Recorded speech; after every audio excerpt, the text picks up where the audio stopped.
Great. So welcome to this morning's webinar hosted by the Association of Real Estate Funds, sponsored by Crestbridge and Carey Olsen. For those of you who don't know us, Crestbridge are a corporate service provider specialising in administration, accounting and regulatory and governance services. Carey Olsen are a leading offshore law firm advising institutions, corporations and private clients. Your lead panellists today are Simon Todd, Group Head of Real Estate Services at Crestbridge, and Peter German, Partner of Banking and Financing Team at Carey Olsen.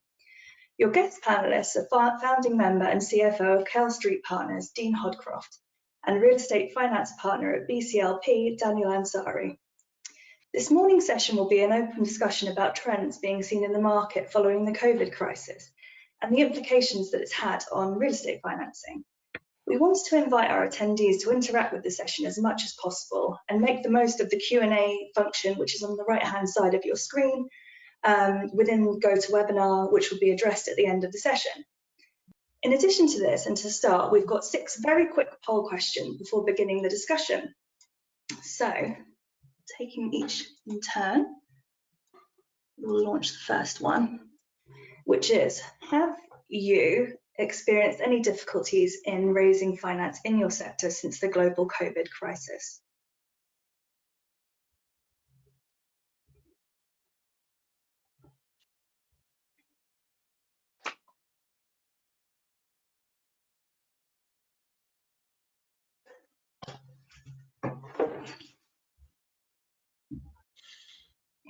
Brilliant. That's pretty much everyone. The next one is the lender's response during the COVID crisis compared to the 07-08 financial crisis is better, worse, or about the same?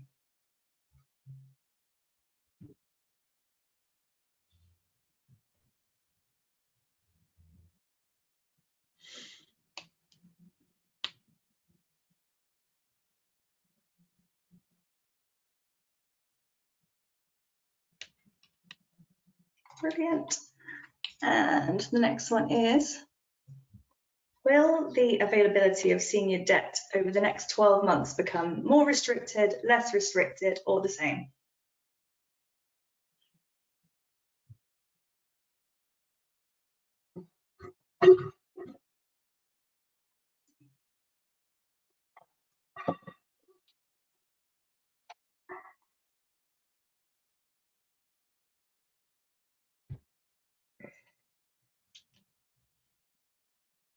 Perfect. And will COVID's impact on debt availability, structuring and pricing lead to a change in real estate investment strategy? Yes or no?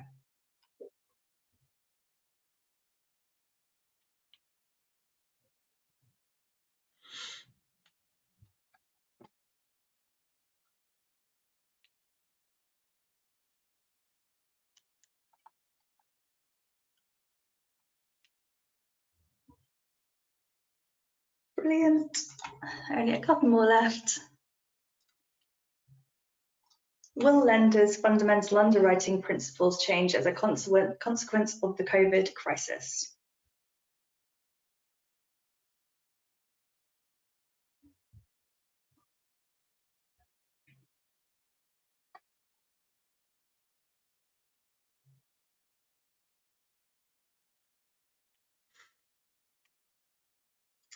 Brilliant, thank you. And then last but not least, with the benefit of hindsight, is the nature of loan security documentation still fit for purpose?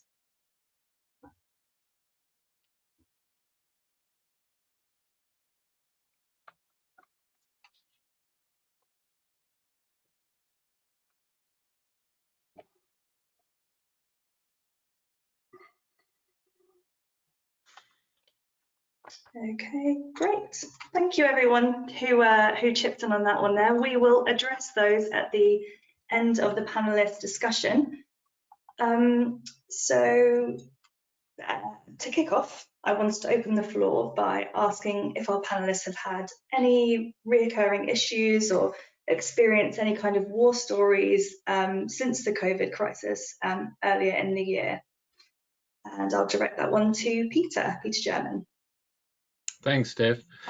Well, I think the first war story I'd really talk about probably would be the battle at home with two small children and both parents working and having two rabid children who are definitely not being homeschooled, running about the place. But I suppose the first thing that comes to mind in respect to the pressure that was posed by the COVID pandemic on the market would be everyone started talking about force majeure, first of all, and looking at material adverse effect or change clauses and worrying about performance of contracts.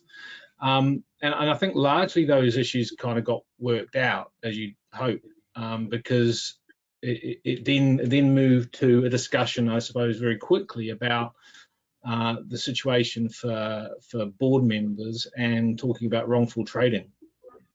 So the useful thing in terms of my perspective as a Jersey lawyer was being able to address we saw some law changes in the UK, which I defer to Daniel on, but in Jersey that wasn't necessary because our test here is a little more relaxed. So my understanding is that in the UK, a board has to take every step to avoid to look to the interests of creditors when they're in the situation where a winding up or a bankruptcy is imminent. But in Jersey, it's a reasonable test, so a reasonable steps must be taken by the board in the circumstances where effectively an insolvency is looking like it has become unavoidable. But in terms of and I think that's been quite helpful for the board, and certainly the Law Society in Jersey issued a practice direction which underlined that and underlined the difference between the English test and the Jersey test. So it kind of went along with the flexibilities that we think that Jersey law offers. In terms of what we've seen, amends and restates, extensions, the sort of things you'd expect to see, conversations talking about resetting of financial covenants. And so the instructions would start out looking at a security review, for example, and then that would move into a discussion about enforcement rights and options, whether you're on borrower side or a lender side, and what can my lender do? What are the lender's rights in respect of me? Or if I am a lender, what are my options here? And then a lot of those have thus far then moved in the same way as they did back in 2008. To a discussion about the amend and restate, restructuring, putting more collateral on the security side, putting a bit more money in, maybe some preferred equity going in, and then the other one being sort of a managed enforcement, which we've seen a number of times. So it's a time when everybody's attention to detail late at night in the drafting or the structuring phase kind of sees the light of day. And so we've seen one interesting one was in respect of a J-put, a Jersey Property Unit Trust, which was done on a Baker Trust basis. And this was a sort of a lesson to be careful with the cash. And this is a situation where a trustee gave a debenture, English charges of the normal sort, but nothing was obtained because of the fund structure from the unit holders. This one was a J-put fund, but there was no unit holder resolution blessing the granting of the security. So we have a trust instrument on the one side which says it's a Baker Trust and all income belongs to the unit holders, and on the other side you have trustees who have then gone and signed a debenture which charges all assets, including the money sitting in that bank account which holds the income, to be applied in accordance with the finance doc. So and then another one with a J-put where there's an enforcement, all the security got released, the proceeds got paid into an account which happened to no longer be secured because it's an unencumbered account. So again, being careful with the cash. But I think it's generally too early for war stories in the sense that I think this thing has a long way to go. And what happens when the brakes come off on some of the law changes in the UK, for example. Yeah. Great. Has anyone else got anything to add to that? Simon? Yeah, sure, Steph. We look at about 45 billion of real estate structure. So I come at this very much from the borrower's point of view. And what we saw was a pretty common process. There was that, everybody was, how do we work at home? How do we deal with a physical asset remotely from there? And then the key focuses then was around managing cash flow from there. Understanding the real cash position became very important from there, and then managing your lender from there. Early engagement with the lender was absolutely what we saw across the whole sort of spectrum. And I think for existing lending, the interaction from the lenders was pretty strong and commercial from that side. We certainly have seen a whole raft of waiver letters focused around the sort of managing cash flow, your amortization, holidays, cash trap, it's been abandoned, that type of thing from there. Certainly haven't seen any lenders particularly keen to call for valuations at the moment from there. And we've not really seen the need. There's no real war stories around sort of major restructurings.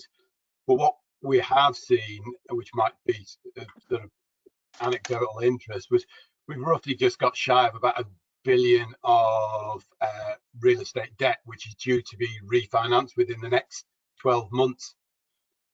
And we've got, I'll give a couple of live examples. There's a super prime retail European in asset on that side, roughly about 200 million of debt spread over a number of structures.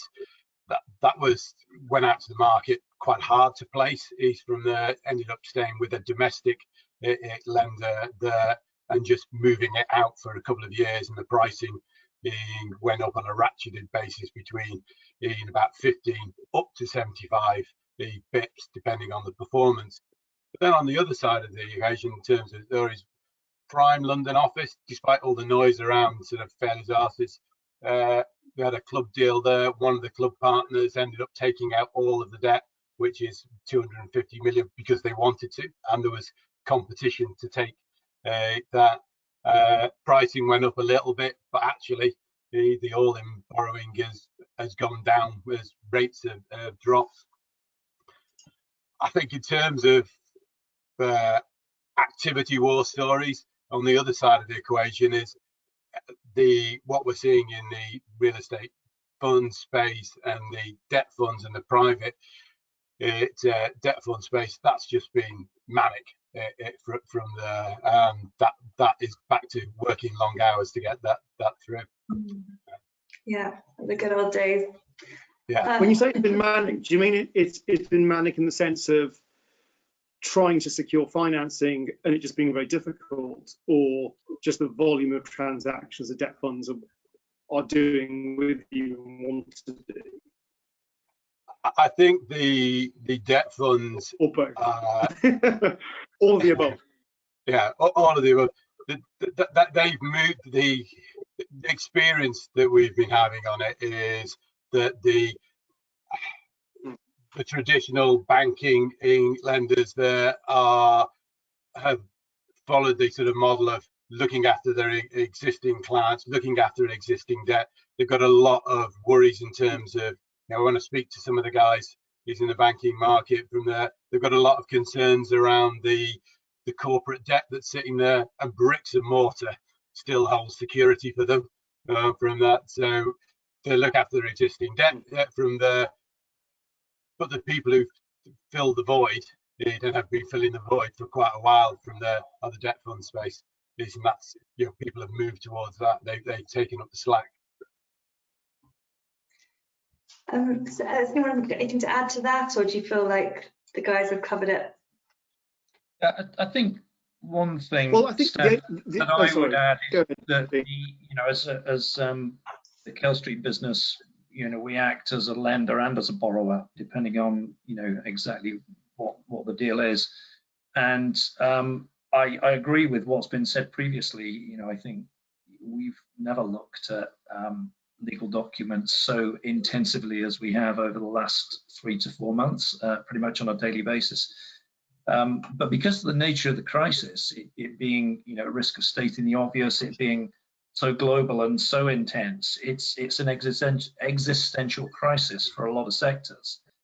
And ultimately, the theme that comes through for me when you ask about war stories during COVID is one of forbearance. And that's what we've experienced as a lender. No one wants to go their borrower or their underlying sources of income to go bust or be in deep difficulty.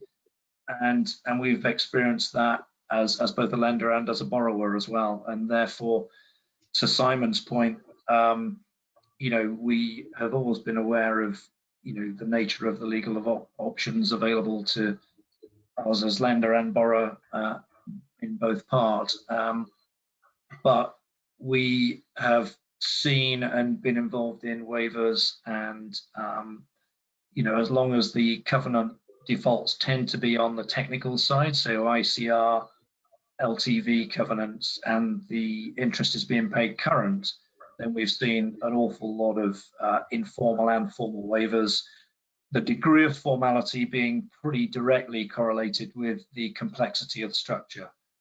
So if you've got ultimately a debt where, you know, that ends up being in a CMBS format, you have services involved, and that's a whole different level of formality relative to a straightforward bilateral debt. So, but forbearance is certainly the theme that I've seen, which has been across practically everything that we've done. Yeah, thank you. And Daniel, do you have anything to add to that?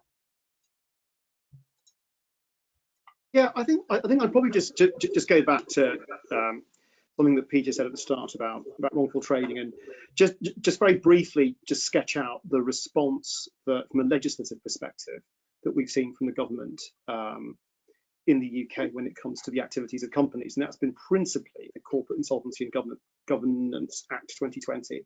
What that's done is it's done two things. It's put in place some temporary measures to protect debtors. It's also put in place some more permanent measures, which have been doing the rounds in terms of discussions for some years now, but are now enshrined in statute. In terms of the temporary measures, the two things that they put in place until the 30th of September, albeit that can be extended by 6 months, is a temporary change to the ability to make stat demands and winding up petitions, i.e. the ability in a real estate finance context of lenders to sue their tenants. And they've essentially said that that is,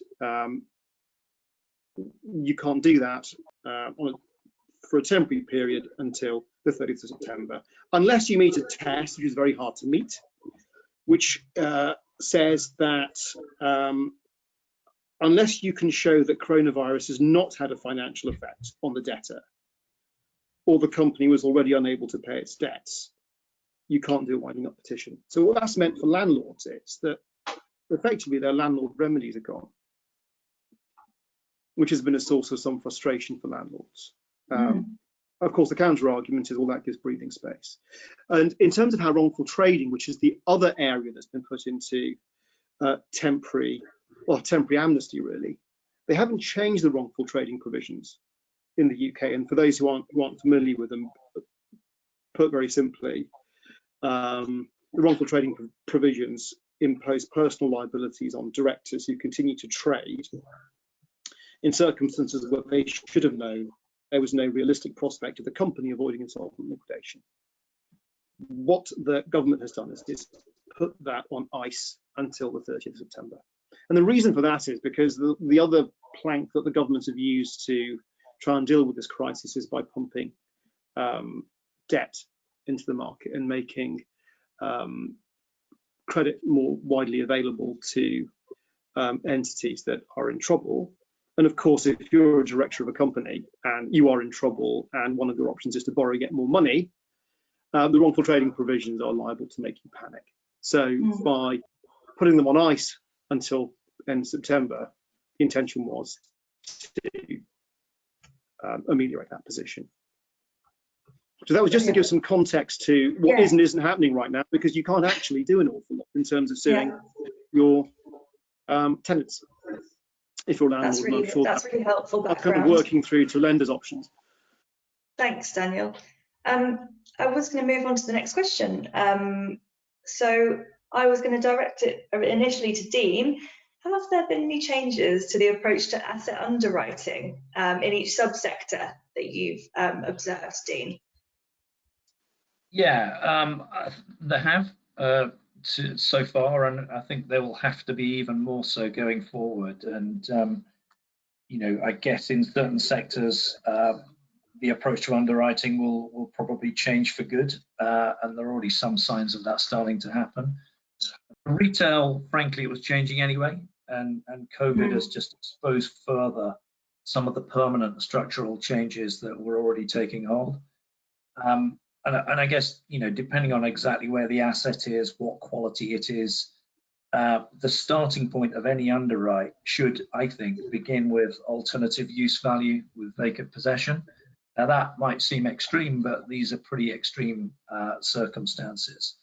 And so if you're thinking about that sector, you might be thinking about, you know, what if logistics and housing or student accommodation, whatever, what is the appropriate alternate use?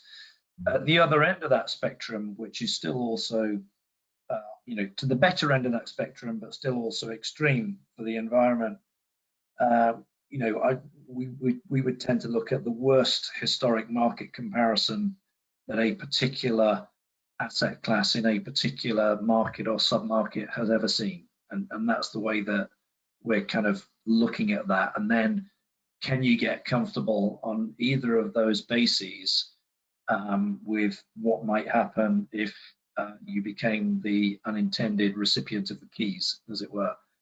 That doesn't mean that that's where the underwriting will end up in all cases, but I think that's probably a healthy approach. It might be the only healthy approach for retail at the moment.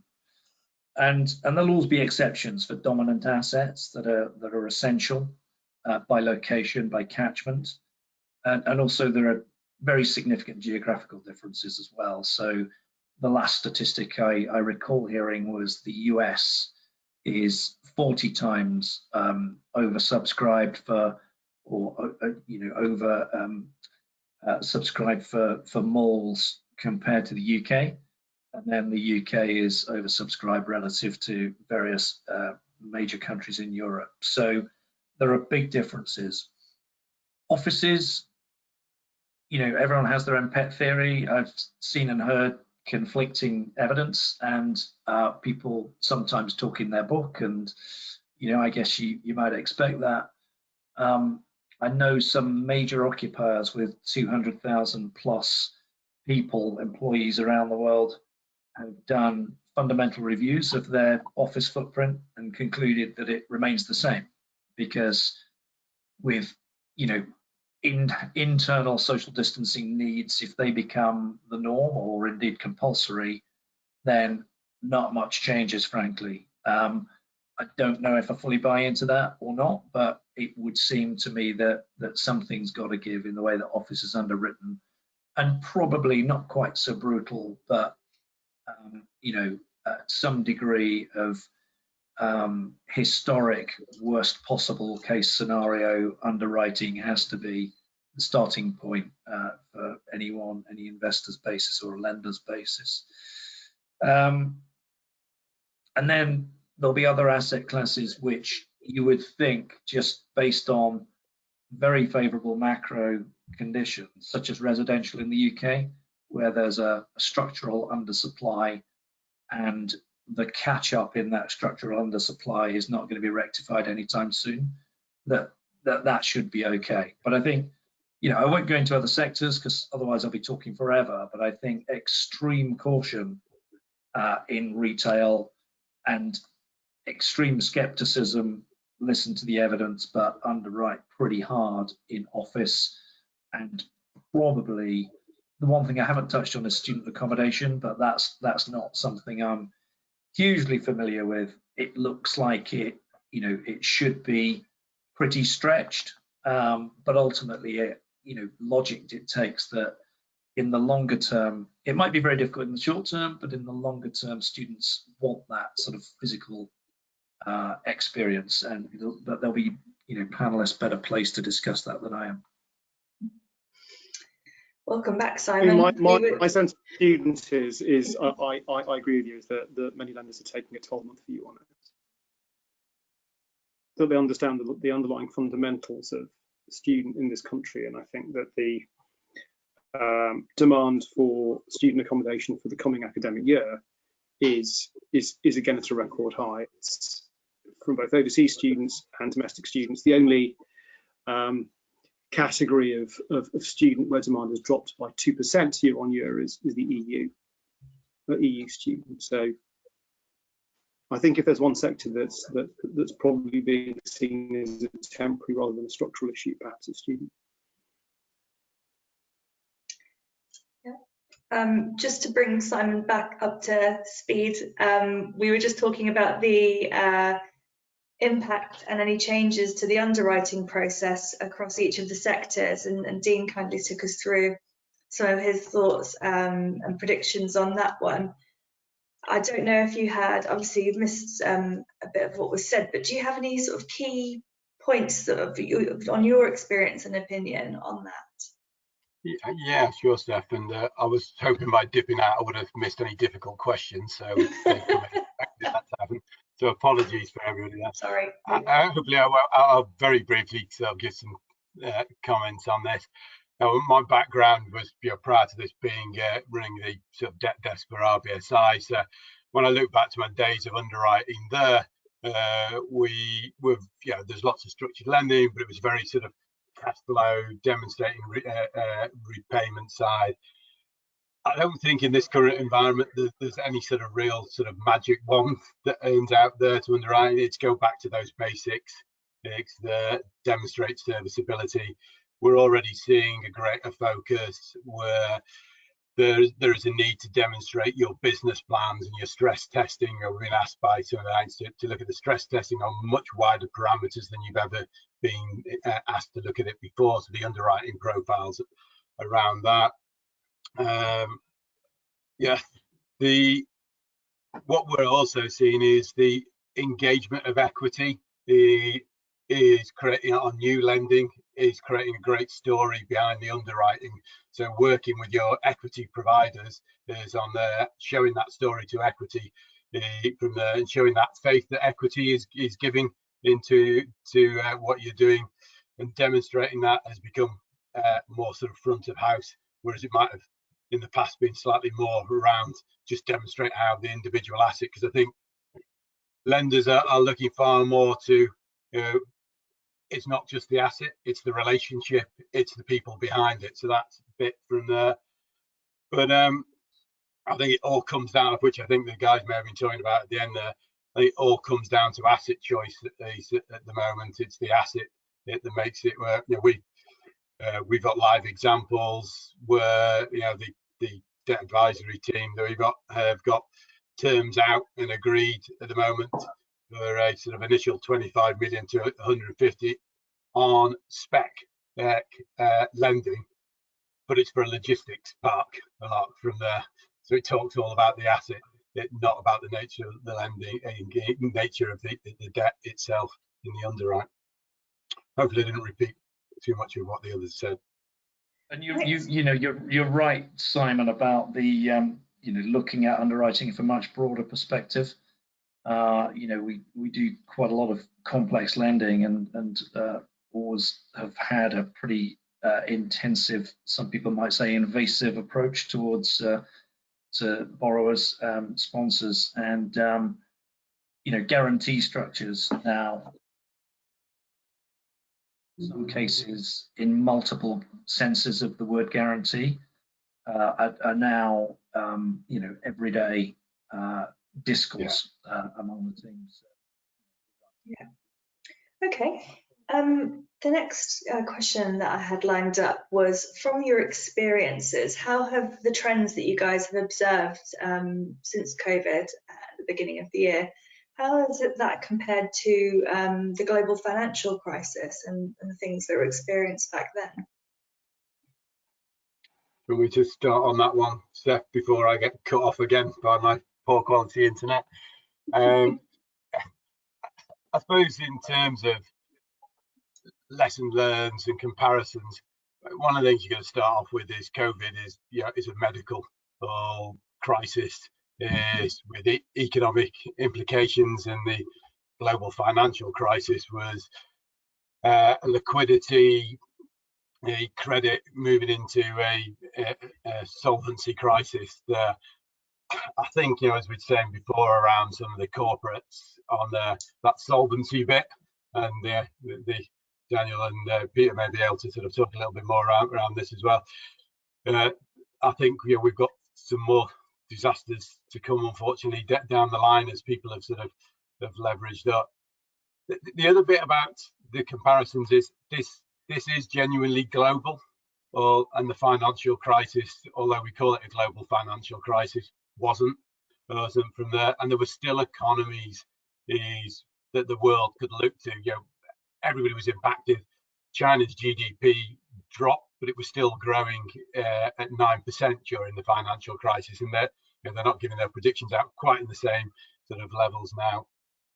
I think one of the big differences is what being apolitical about this, but it's what the nature of our sort of political sort of masters now in President Trump and AREF, what they've got to deal with now. They've got a lot to deal with in this crisis.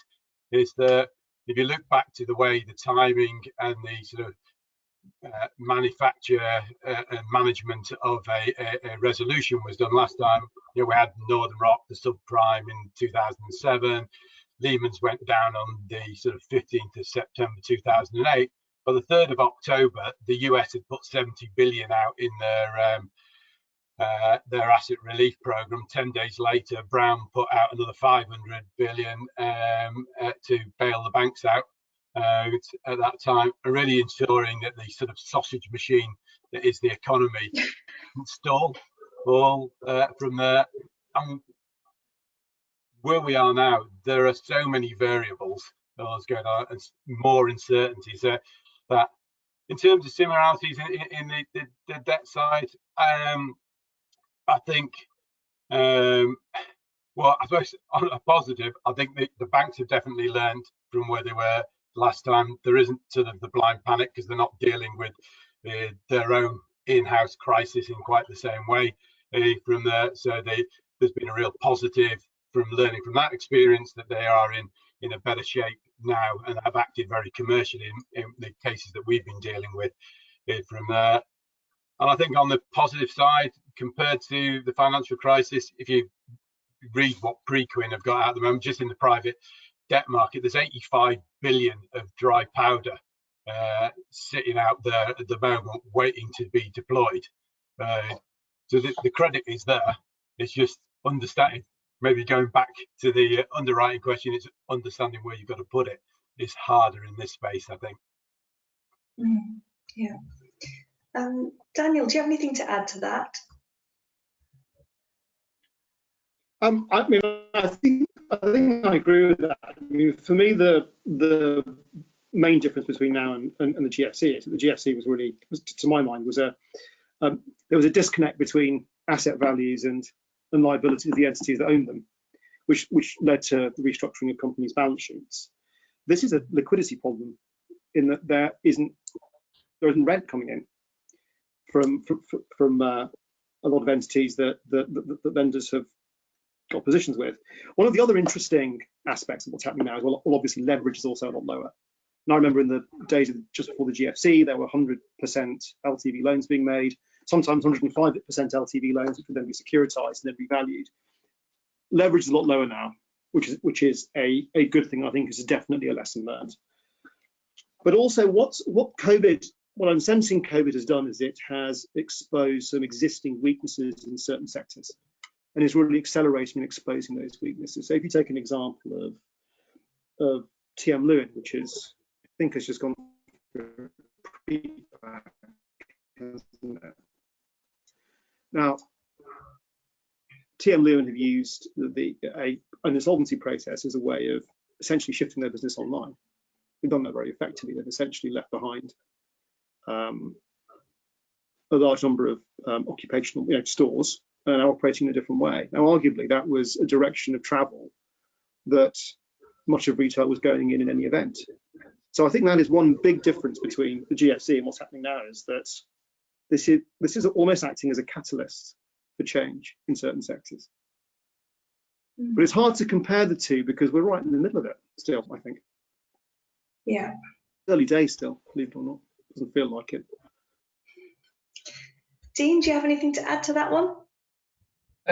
Just a little bit. I mean, I agree. This is a supply side equity crisis, and but it could become a banking crisis because you know, the equity dries up. Where does the problem lie? It lies with the lenders, and ultimately, I think it's going to be pretty Darwinian, and businesses will go bust, and new businesses will take their space. So the challenge, you know, in the underwriting and for handling existing loan portfolios is predicting who the winners and losers might be, and that is just incredibly complicated, and it's too soon to say. Yeah. Peter, anything to add? Yeah, I think the guys are right. There's a greater interbank trust in this situation than in the GFC, and that certainly helps.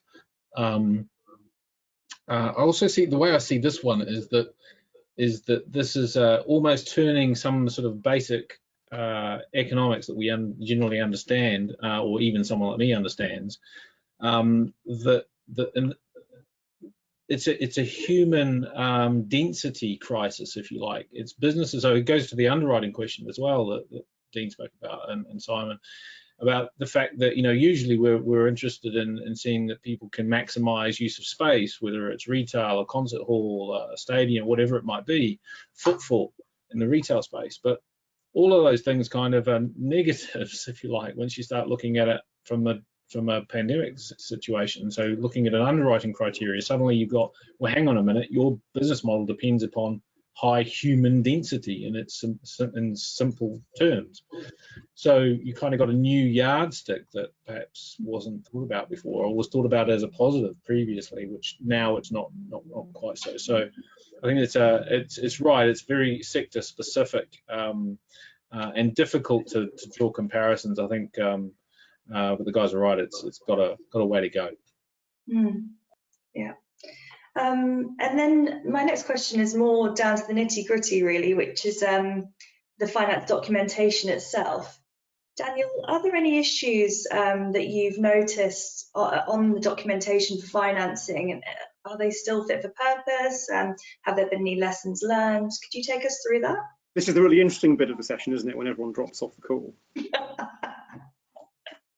The banking docs. I will keep it. I'll try and keep it really, really painless and as brief as I can. I think, in short, I think the financing docs seem to be working okay. I don't think the issue here is one of documentation. I think it's one of there being a crisis where cash flow is just frozen up. So I think the documents are actually working okay. I think the kinds of issues that borrowers are looking at and trying to understand is, you know, as Dean's already said, waivers, approaching banks early and quickly, looking at how your financial covenants work, how the cure provisions work, how you remedy events of default, really getting into the detail of those documents, and really formulating a strategy before you approach your lender. And the borrowers who are doing that and are presenting, because I think especially the UK senior lenders are resource starved at the moment, because they're also having to implement the government's C-bills and CL bills programs. So if you as a sponsor are able to present a well thought through strategy, that I am seeing is going down very well. And I think we are, however, still in the, we're still in a holding pattern. I think that a lot of lenders are still trying to get abreast of their loan books and are prioritizing deals according to how close they are to blowing up. So one complaint I get from some of my borrower clients is that they just can't get hold of their RD. And the reason is because the RD is firefighting other issues. But what we're beginning to see now is I'm sensing a loosening in terms of transactions beginning to come through. I mean, the summer has not been, we haven't been deluged. I work in a big finance department, one of the biggest in the city, that focuses exclusively on real estate finance. And I don't think we have been deluged with new transactions. We've been very busy on looking at existing deals and completing transactions that have gone into that have slowed down. But in the last 2 weeks, I've sensed an opening up from certain lenders in terms of transactions. In terms of really dry documentation issues, I think the obvious one that's going to come up and is now coming up is LIBOR transition, which I suspect a lot of people have been avoiding because it is not the most exciting topic, but it is very important, and we are now seeing loans being documented to include LIBOR transition wording. The other terms that are changing, and I think that Dean and Simon will be able to comment on this as well, I'm sure Peter can as well, is where we are seeing new transactions, term sheets for new deals, the level of credit support has changed very materially. They're looking for income support, income guarantees, and other forms of credit support beyond the asset itself. Whether that's going to become a feature of the market going forward, I don't know, but I'm sensing that there will be the distinction between primary assets, there's a flight to quality, so the distinction between primary assets and then getting debt on secondary assets, I think it's going to become even more stark as time goes on. I think sectors, the approach taken to different sectors will also become more stark. I'm not sure I really answered your question, but that's my attempt. No, it does. That's great. Peter, does that tie in with your experience of what you're seeing? Yeah, I mean, obviously once it removes sort of seeing the work coming out of being originated out of London primarily, but also some of it on the island. But I think on the documentation question, we're pretty comfortable in the sense that the documents work. We've got a fairly decent, we have a good toolbox, as it were, for Jersey vehicles, first of all.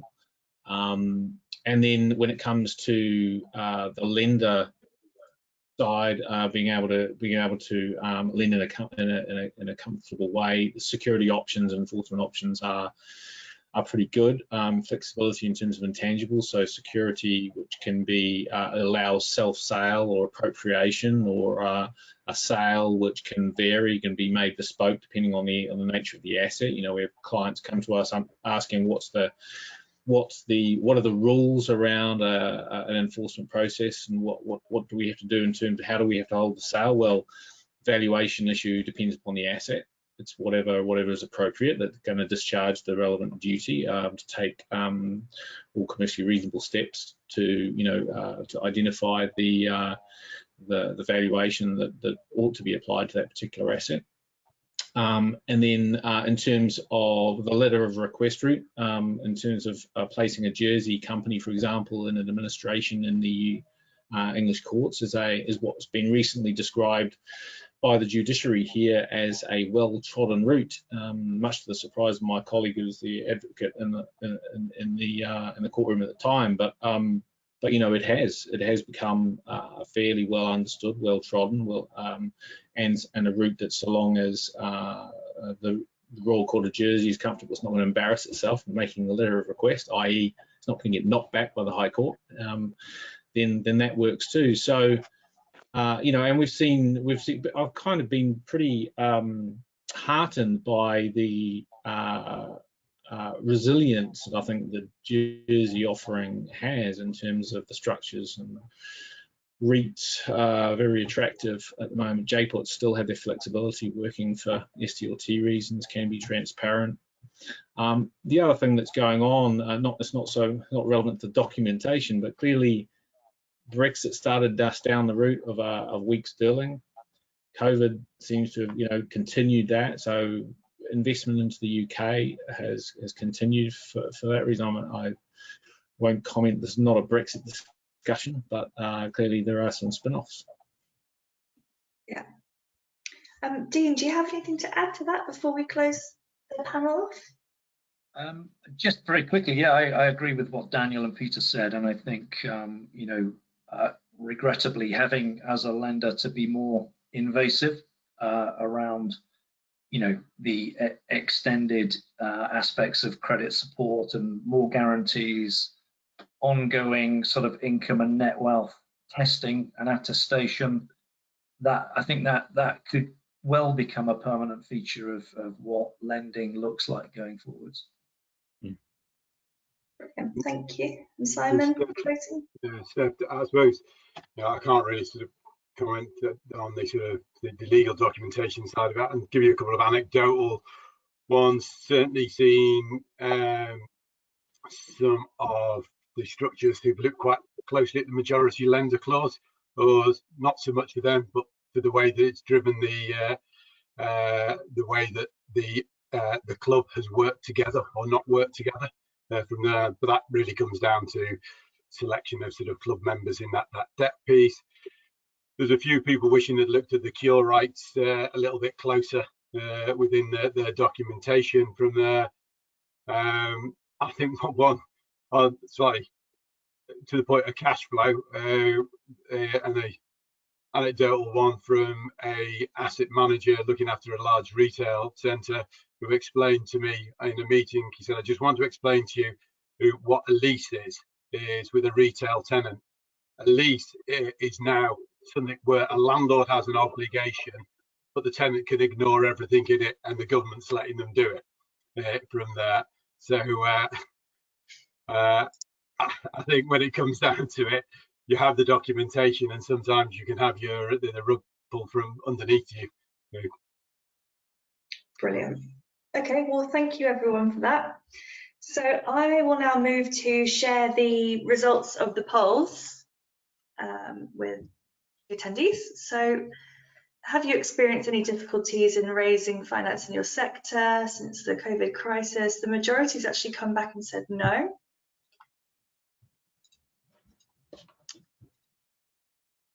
The next one, the lender's response during the COVID crisis compared to 07-08 was better, which is interesting. The availability of senior debt over the next 12 months, the prediction is that, well, the majority is saying it'll be more restricted or the same.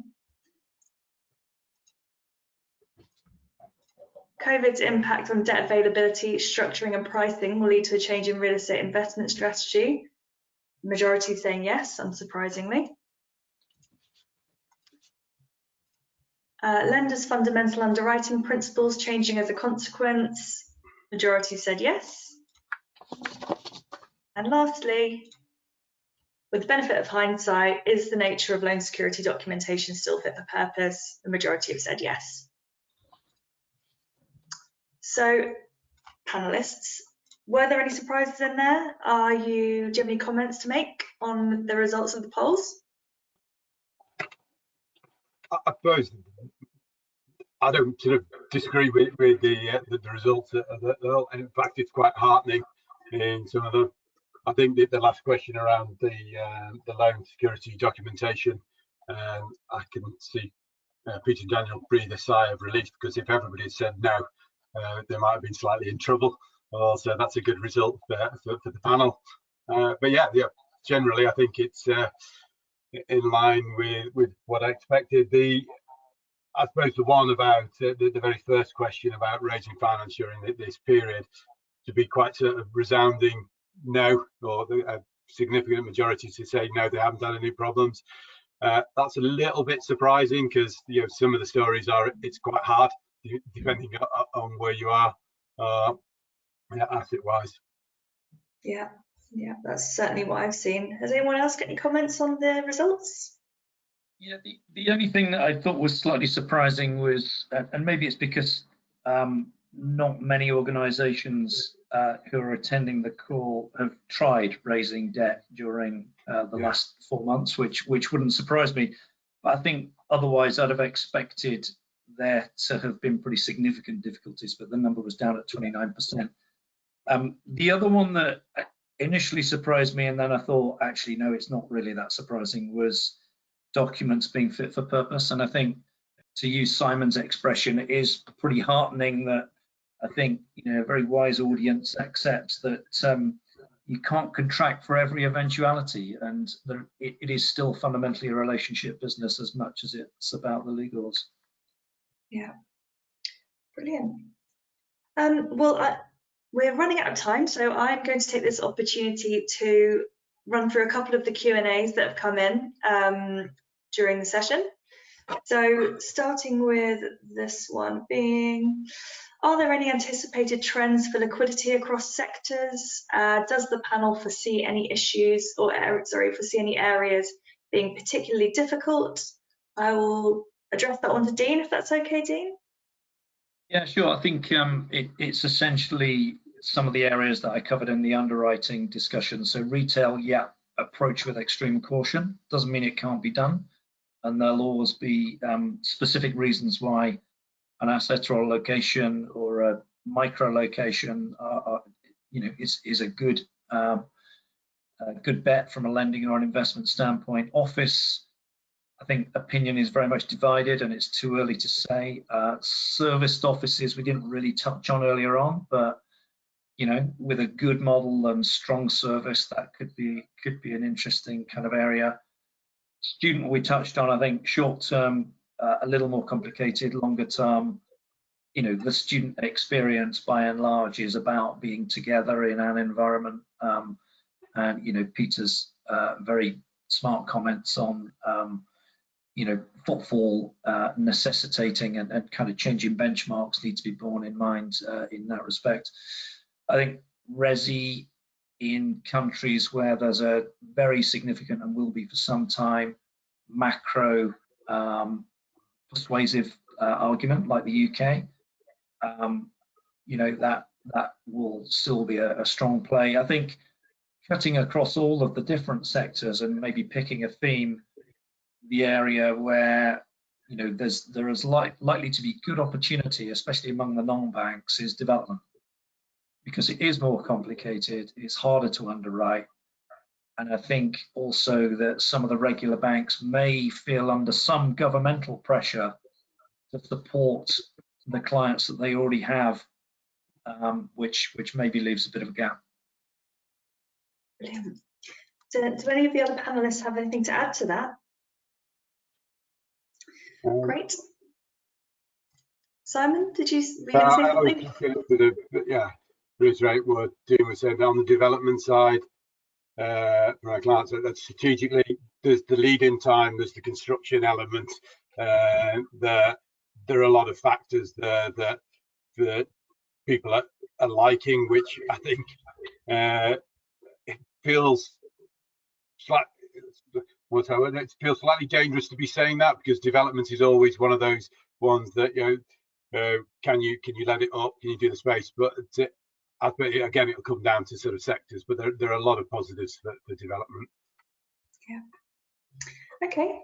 My next question is probably in a similar vein, actually, is which areas do we think debt providers think will be fruitful in the coming years? So I guess that's kind of covering a similar ground, unless anyone's got anything to add specifically for debt providers.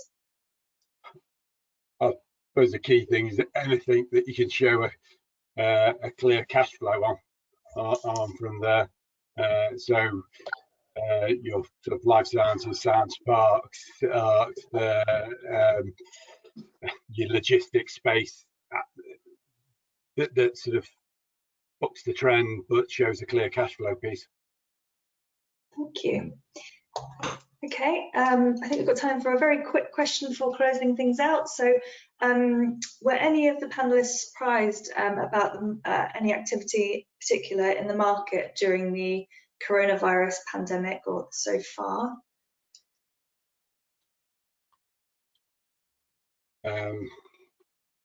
Yeah, I suppose surprised, pleased is on the there's been a couple of new entries to the UK market. From there was we saw a Singaporean venture who was looking to deploy into China. From there, and as part of the crisis, they changed their strategy. Well, they amended their strategy, and they still saw the UK as a strong market, and they've come in from there. So activity-wise, that's been pleasing, and it was quite an early mover as well, so that was good to see. Yeah, I agree, and you know, there have been some again. In fact, all of the surprises have really been to the upside, ranging from the sort of, you know, the general trend of forbearance and understanding through to real specifics. So I think there was a story that broke yesterday around the sale of Morgan Stanley's office in Canary Wharf, which again, you know, is some good news on the office side for those that, you know, might be a little more skeptical about that. So generally speaking, all of the surprises that I've seen were you know, to the upside and kind of compassionate, as it were. Brilliant. Steve, I thought that that one of the surprises was just how the number of businesses were able to migrate to working from home, or able to modify their business model in order to accommodate or grow their online business. You know, Daniel's example of T and Lewin is a good one, and kind of people got forced to do something which perhaps was happening anyway, and for different reasons. But I thought it was heartening that a lot of us were able to do that. And clearly, those who occupy big office spaces, perhaps like our own business as a law firm, we occupy large office spaces, but also have a model and a service that we can deliver from home. So we're still able to pay our rent. We might not be using the office space in quite the same way, but we're servicing that obligation, for example. So, and of course, it's much broader than that. So I thought that was a pleasant surprise. Brilliant, thank you. Okay, well, I think that takes us up to 12:15, so that means it's time to close the webinar. I just wanted to thank all of the attendees, our panelists and guest panelists, and also AREF for hosting us today. I hope you've all enjoyed it and found it as informative as I have. So thanks very much. Take care, everyone. Thanks, Steph, and thanks, everyone. Bye. Bye.